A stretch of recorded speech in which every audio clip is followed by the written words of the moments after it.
Nathan, unbeaten home run continues to 12 matches, but 2 points dropped. I'm sure you've that one against Lancaster tonight. Yeah, to go 1-0 up and obviously, a Lancaster equalising it certainly feels like we've dropped 2 points.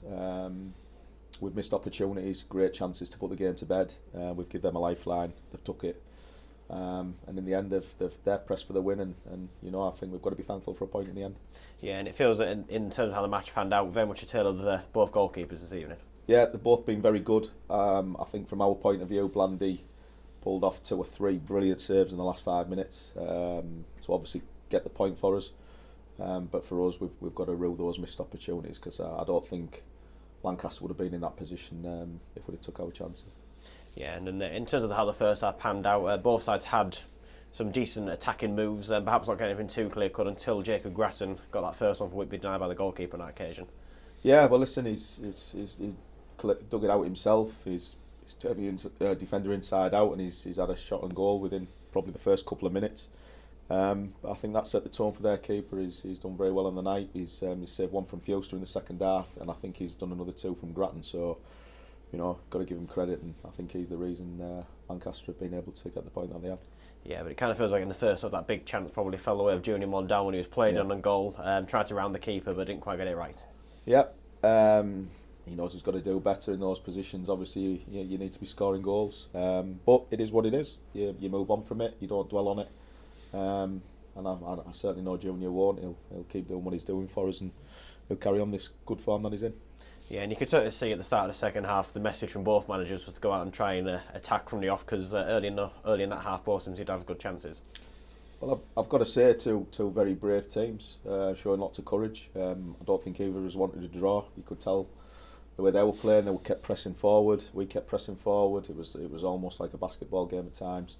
But look, it's finished a draw, and it's a point apiece, which we're probably both unhappy with. But it's you can't fault the players' efforts. Yeah, and you could see as well the intent there, flooding ball forward, the manner in which Whitby's goal came about. Nathan Thomas being able to follow up on the rebound there. Yeah, I think it was coming. It didn't come in the way that we thought it would. Obviously, Dan's shot into the post, and they're following up. But I just keep going back to the opportunities that we've had. I can't really forget about those at the minute. We've just got to be better. Yeah, and then in terms of how the half panned out, it was very much end-to-end all the way through it. And as you mentioned earlier, a real moment of quality from Lancaster to get their equaliser. Yeah, moment of quality, but naive from us for them to allow it to happen. Really, losing the ball in midfield when we didn't need to. We know on that pitch we've played on it for long enough now to know that you can't dilly-dally around on it, and you've got to turn the ball over, otherwise you're going to be put under pressure. And when you're playing a team like Lancaster who like to press and to harass you, and they just never give up. They never give up. They're one of the hardest working teams in the league, and they worried us into that, and that created the opportunity. And yes, the kids took it well, but we're looking at it as a massive error on our part.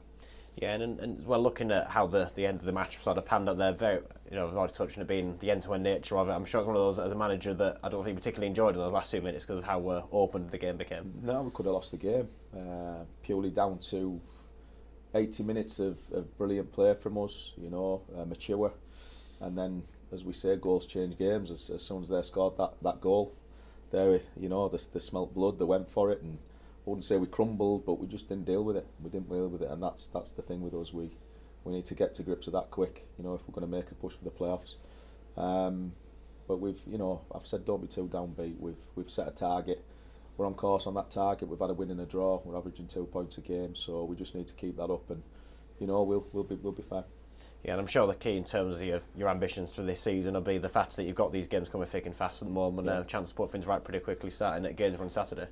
Yeah, it's not necessarily put things right. It's we go again. As I said on Saturday, this group are an honest group. They'll work the socks off for each other. We don't mean to make mistakes. No team needs to. But it's how you recover from those mistakes. And for us today, we haven't lost the game. Our goal against record's very, very good. We're creating chances, which is the most important thing. Just need to be a little bit more clinical and put teams to bed. And we'll try and do that on Saturday against Gainsborough. Thanks very much, Nathan.